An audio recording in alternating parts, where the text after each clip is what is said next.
আসসালামু আলাইকুম। আজকে আমি একটা ভিডিও নিয়ে আইছি, যে ভিডিওটা আপনারা দেখলে আপনারা হইতে পারবা যে একটা মানুষ মৌতর আগে তার কতটুকু মানে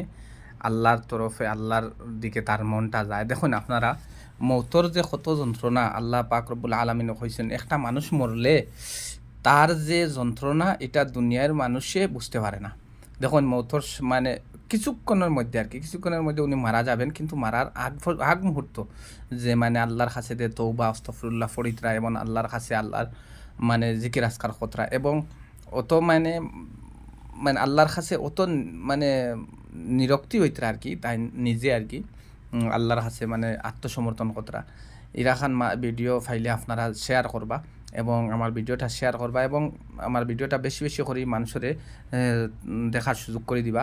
আমরা যাতে আমরা কুকর্মত থাকি বাঁচিয়া থাকি, আল্লাহ আমরা হেফাজত করতো।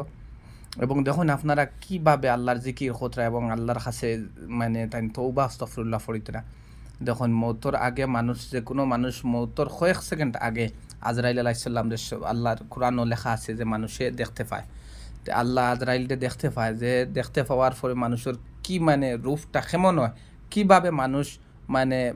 আজরাইলকে দেখতে পায় বা আজরাইল আলাইসাল্লাম কেমনে আইন, এটা সর্ব মানে ও ভিডিওটার মানে দেখলে আপনারা বুঝতে পারবা একজন মানুষ মরার সময় যে কেমনে হে বুঝতে পারে যে আমি মারা যাইমু, আমি আর বাঁচতাম না। এটার লাগি মানে আপনারা ভিডিওটা বেশি বেশি করে শেয়ার করবা এবং সবরে দেখার সুযোগ করে দিবা এবং আমার পেজটারে ফলো এবং সাবস্ক্রাইব করবা ইনশাল্লাহ।